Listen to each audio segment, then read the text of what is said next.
Salut tout le monde, bienvenue sur la chaîne de Synopsia. Aujourd'hui on se retrouve pour le rendez-vous du mois. Il s'agit donc de ma vidéo concernant les sorties du mois et donc aujourd'hui je vais vous présenter les sorties livresques du mois de mars qui me font de l'œil. J'ai vraiment dû faire un tri là pour cette vidéo parce qu'il y en a vraiment énormément qui sortent en mars. Mars c'est vraiment un mois qui est très riche, notamment côté manga, donc j'ai vraiment dû faire beaucoup de tri. Et donc là j'ai je crois 7 romans à vous présenter puisqu'on va commencer avec les romans et on terminera donc avec les mangas. Et sans plus tarder, nous allons commencer la vidéo qui va être assez longue, donc je vais essayer de faire mon maximum pour résumer rapidement les livres, essayer par la même occasion de vous donner envie de vous procurer ces titres. On commence avec le 3 mars où sort un titre que je n'avais pas du tout entendu parler, mais en faisant mon petit check-up de ce qui allait sortir au mois de mars, je suis tombée dessus et ça m'a beaucoup intriguée. Il s'agit de Scarlett et Novak par Alain Damasio qui va sortir chez Rajo. Ça a l'air d'être un roman assez court vu le prix qui ne dépasse pas les 5 € je crois. C'est un format poche et en gros c'est un thriller plus adolescent qui va nous présenter donc le personnage de Novak qui est un garçon qui se fait pourchasser au début du roman et il peut compter sur l'aide de Scarlett qui est l'intelligence artificielle de son smartphone et tous deux vont essayer de déjouer les plans de ses assaillants pour s'en sortir, sauf que des questions se posent.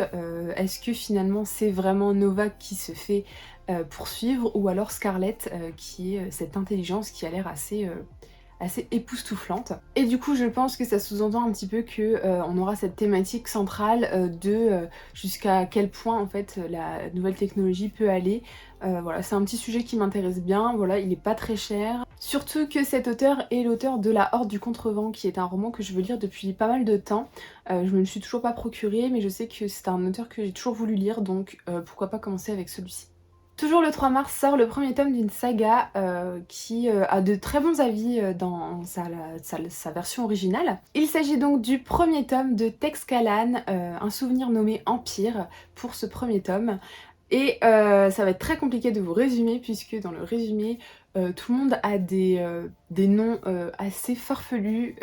Ça a l'air vraiment d'être un univers unique avec son propre langage puisque déjà la saga s'appelle Tex Callan, j'ai vraiment eu du mal à le dire. En tout cas, ça a remporté le prix Hugo de 2020 et du coup je vais le recevoir des éditions J'ai lu et j'ai vraiment hâte de m'y plonger parce que ça a l'air d'être totalement dans mon genre de lecture. Puisqu'on va parler plutôt de science-fiction, d'enquête et de politique dans ce roman.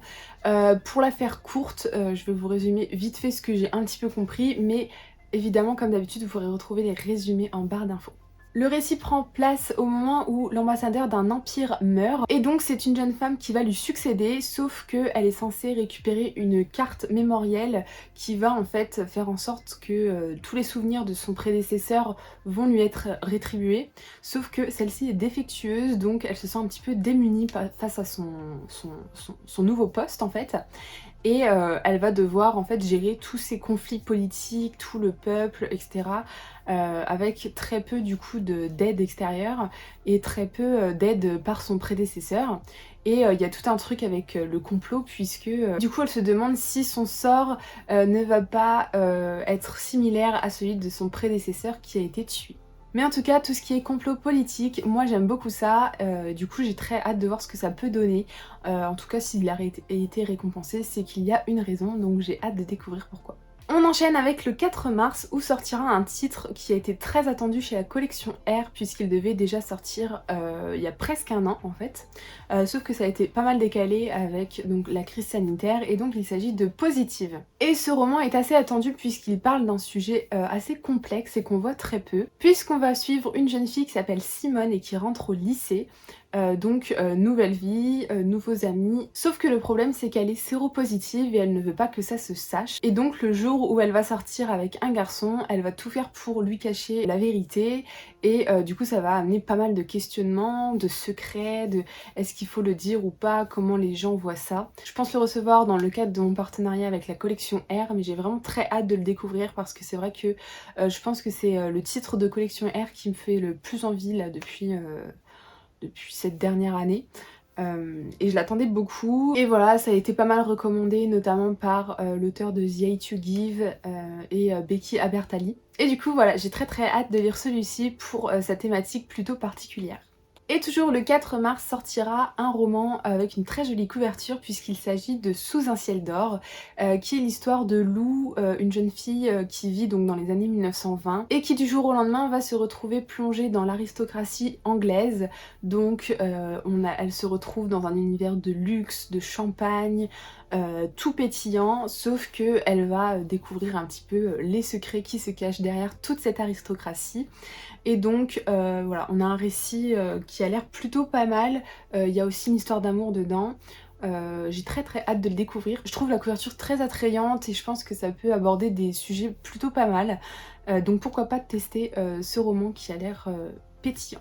Le 10 mars sortira en poche Se le dire enfin de Agnès Ledigue, que je n'ai jamais lu et que je vais découvrir avec ce titre qui m'a l'air plutôt pas mal puisque on est sur un roman de quête identitaire, de quête de soi, d'un homme qui va laisser derrière lui sa femme et ses enfants pour aller à la rencontre de personnes qui sont plutôt farfelues et qui vont en fait remettre en question pas mal de choses dans sa vie à lui. Ça a l'air d'être une lecture assez dure dans le sens où il y a l'air d'avoir du changement dans la vie de cet homme et ça a l'air d'être aussi important pour ce côté qui suis-je, d'où je viens, qu'est-ce que je veux faire de ma vie finalement.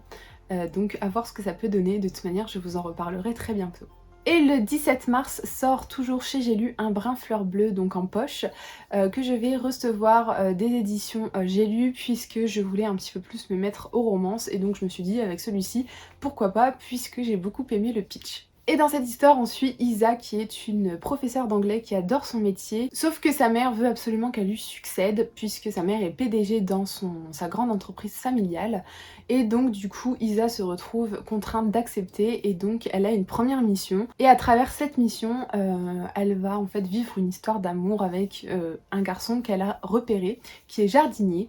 Et du coup voilà, comment commence cette petite romance. J'espère que ça a l'air plutôt...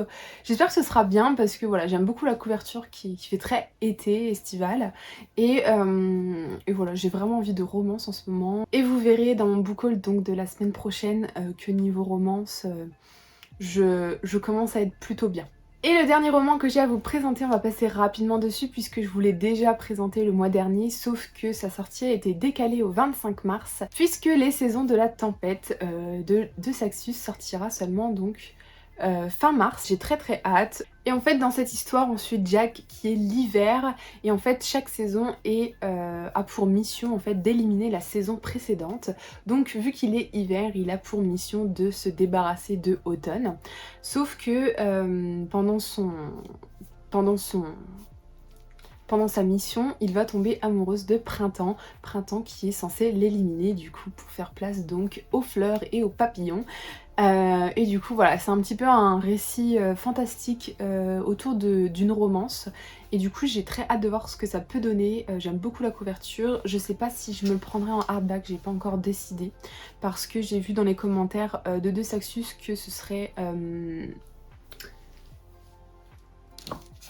hardback. Ce serait plutôt un hardback comme The Bone Season, donc sans jaquette. J'avoue que je suis moins fan. Je préfère quand il y a une petite jaquette parce que ça laisse découvrir quelque chose qui s'y cache. Voilà, donc j'ai pas encore décidé ce que je ferais puisque ça a quand même un coût. Donc à voir, je vous tiendrai de toute manière au courant dans un book haul. Et donc voilà, on a terminé la partie roman. Voilà, je vous en ai sélectionné 7 parce que je trouvais que c'était déjà pas mal. J'ai dû faire un tri comme je vous l'ai dit, mais il y avait aussi des titres qui m'intéressaient en grand format en fait et qui sortent en poche. Donc je me suis dit que j'allais pas trop m'attarder dessus. En tout cas voilà, j'espère que ça vous aura plu et que ça vous aura donné des idées. Et donc du coup nous allons passer au manga. Et donc le 4 mars sortira Celui qui hantait les ténèbres. Donc ça fait partie de la collection des chefs-d'œuvre de Lovecraft sortis chez Kiyun. Je me suis encore procuré aucun de ces titres, voilà, mais il faut que je m'y mette parce que dès qu'il y en a un qui sort, et bien à chaque fois je le veux. Voilà, sauf que c'est des ouvrages qui coûtent un petit peu cher, mais j'aime beaucoup cet aspect cuir de la couverture. C'est le dessin en fait de Gutanabe qui reprend en fait les histoires de Lovecraft et ça a l'air toujours intéressant. Et donc ce titre est un seinen axé horreur et un peu fantasy. Et donc voilà, je vous laisserai découvrir le résumé dans la barre d'infos. Mais en gros, c'est l'histoire d'un mec qui va libérer en fait des forces maléfiques en entrant dans une église, je crois.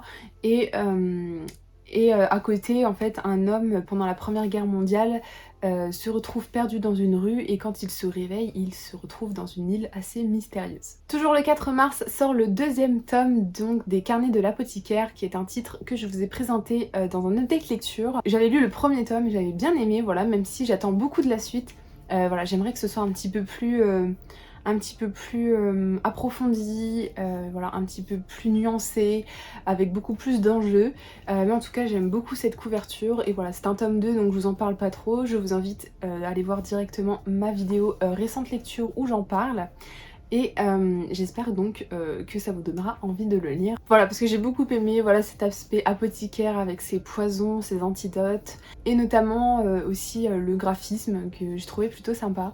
Après voilà, comme je vous disais, j'attends beaucoup de la suite et j'espère que ce sera à la hauteur de mes attentes. Et enfin, pour terminer avec Kiyun, sortira toujours le 4 mars le premier tome de Bâtard. Donc pardonnez ma vulgarité, mais c'est bien le titre de ce manga. Et c'est un manga thriller psychologique où on suit en fait un garçon qui vit dans un quartier assez huppé et où des femmes disparaissent. Et en fait, on va apprendre que c'est lui qui joue l'appât pour assassiner ses femmes. Et en fait, c'est son père qui tue ses femmes, alors que devant son entourage, son père est un homme très bon, très gentil, très généreux, qui est toujours là pour son prochain. Sauf que voilà, son fils Jin lui sert d'appât pour tuer des femmes. Et en fait, un jour, sa prochaine victime est une jeune fille de la classe de Jin. Et donc, il a le déclic et ne veut pas que cette fille se retrouve morte. Et du coup, il va tout faire pour empêcher tout ça. Et voilà, ça a l'air d'être un thriller plutôt bon. J'ai très hâte de le découvrir. J'aime beaucoup la couverture, même si le titre est assez violent, mais pourquoi pas.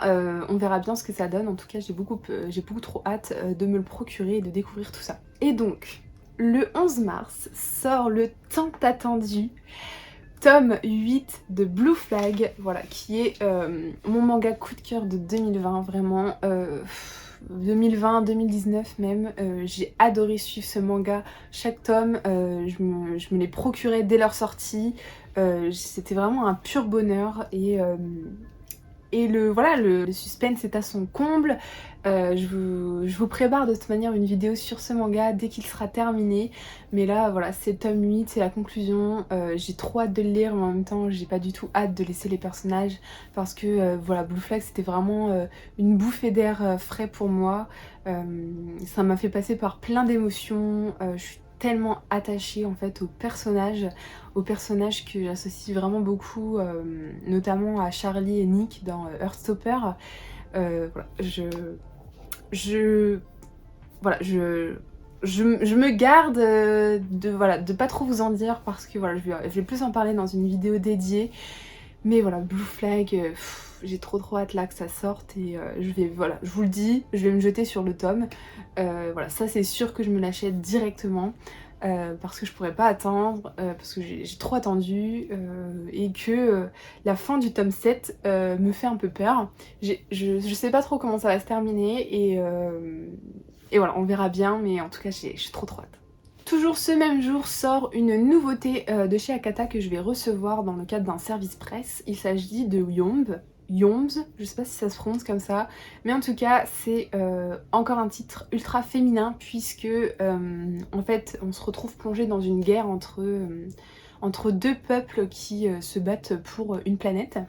Et arrive 20 ans plus tard l'élite où se trouve Mana Oga, et donc cette élite est entièrement composée de femmes. Et en fait ces femmes ont une particularité puisque leur utérus a été implanté par un fœtus parasite je crois. Et c'est assez spécial, mais voilà, du coup on va suivre ce personnage féminin qui va en fait se rendre compte qu'elle participe à une guerre dont elle ne connaît pas encore les enjeux. Dans sa petite armée en fait qui est composée que de femmes. Et voilà, j'ai très hâte de lire ce titre parce que je sais qu'il est très attendu et donc du coup je suis très curieuse. Et on va passer rapidement dessus, mais aussi ce jour-là sort le 6ème tome de la Perfect Edition de Full Metal Alchemist que je vais me procurer évidemment, même si j'ai un tome de retard. Ouais, il me manque le tome 5. Et voilà, une fois que cette Perfect Edition sera complétée, je vais me relire avec grand plaisir Full Metal, qui est un manga voilà, qui fait partie clairement de moi.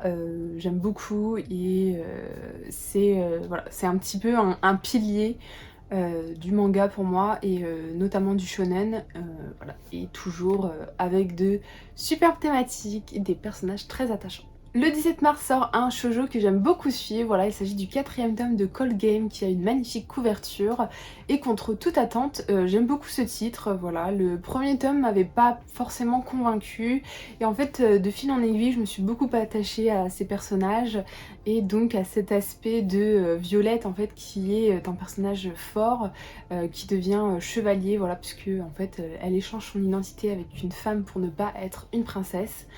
Et c'est plutôt sympa, voilà. Je sais que dans le dernier tome on a beaucoup appris sur le roi qui s'appelle Arthur, puisque voilà, ça reprend pas mal en fait ça s'inspire totalement de l'histoire anglaise. Et voilà, du coup j'ai très hâte de lire ce 4e tome qui, ma foi, a tout pour plaire.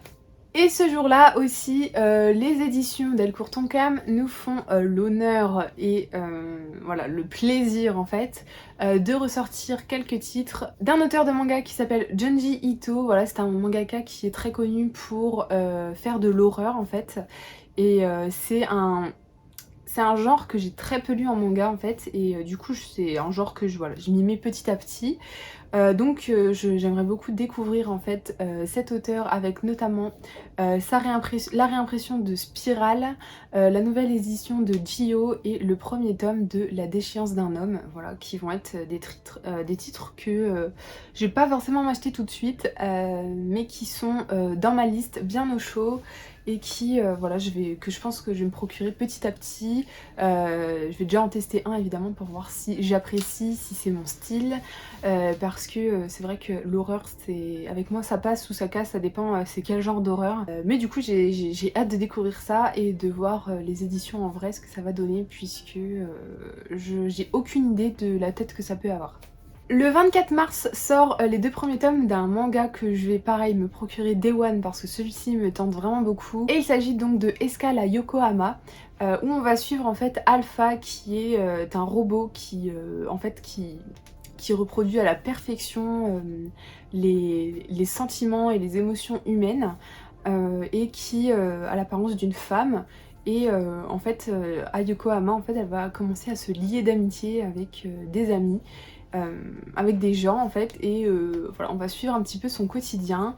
J'ai très hâte de le découvrir parce que ça a l'air d'aborder de très bonnes thématiques. En tout cas on me l'a beaucoup recommandé et je suis vraiment très contente d'avoir ça en France, parce que c'est ce genre de titre que j'attends beaucoup. Et voilà, je sais qu'ils ont tout pour me plaire. Du coup voilà, j'ai hâte de le découvrir. Et si vous passez par là, si vous aimez le slice of life, franchement foncez, parce que c'est le genre de titre en fait qu'il faut soutenir. Voilà, je sais qu'il y a des titres, je vais vous demander un petit peu de les soutenir, parce que c'est vrai que je veux de la diversité manga en France, voilà, parce que il y a beaucoup en fait d'éditeurs qui publient toujours le même genre de choses. Et c'est un petit peu dommage parce qu'il y a vraiment des titres très atypiques et très intéressants au Japon en fait, qui mériteraient d'être traduits, et même des auteurs très connus dont on n'a pas tous les titres en France malheureusement. Allez, on approche bientôt de la fin. Le 25 mars sort le 3e tome de Trait pour Trait, donc pareil, c'est une suite, donc je ne m'y attarde pas trop. En tout cas voilà, c'est un titre, je me suis toujours pas acheté le 2e tome, mais le premier tome était excellent. Voilà, Akiko Higashimura, voilà, avec son humour, son côté très bavard, voilà, ce titre c'est en fait sa biographie. Et c'est vraiment très addictif.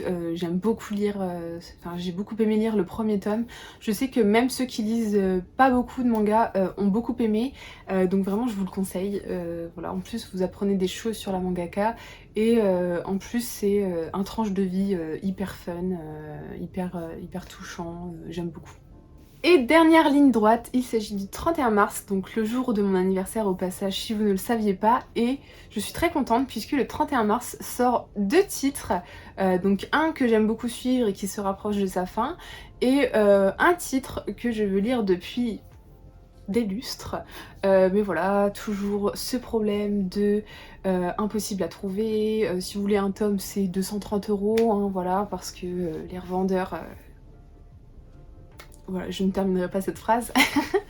Mais en tout cas, donc Le 31 mars sort dans un premier temps le 19e tome de The Promised Neverland avec sa petite couverture bien badass que j'aime beaucoup. Voilà, on se rapproche de la fin, comme d'habitude je suis contente parce qu'on se rapproche de la fin de The Promised Neverland parce que ça commençait un petit peu à me lasser et je vais être contente quand ça va se finir. Et j'aime bien, voilà, j'aime beaucoup ce shonen, voilà, qui est très sympa. Par contre on m'a déconseillé de regarder la saison 2 de l'anime puisque ça part en live, puisqu'ils ont pris des libertés par rapport au manga évidemment. Et j'ai vu des petites choses apparaître comme ça, ting ting ting ting ting, dans certains visuels de la saison 2, puisque je suis des gens qui suivent cet animé. J'étais là, ah bon? Comment ça? Donc voilà, si vous voulez regarder l'animé, sachez que la saison 2 n'a rien à voir avec le manga finalement. Voilà, ils ont pris des libertés pour je crois, terminer en 2 saisons en fait l'animé.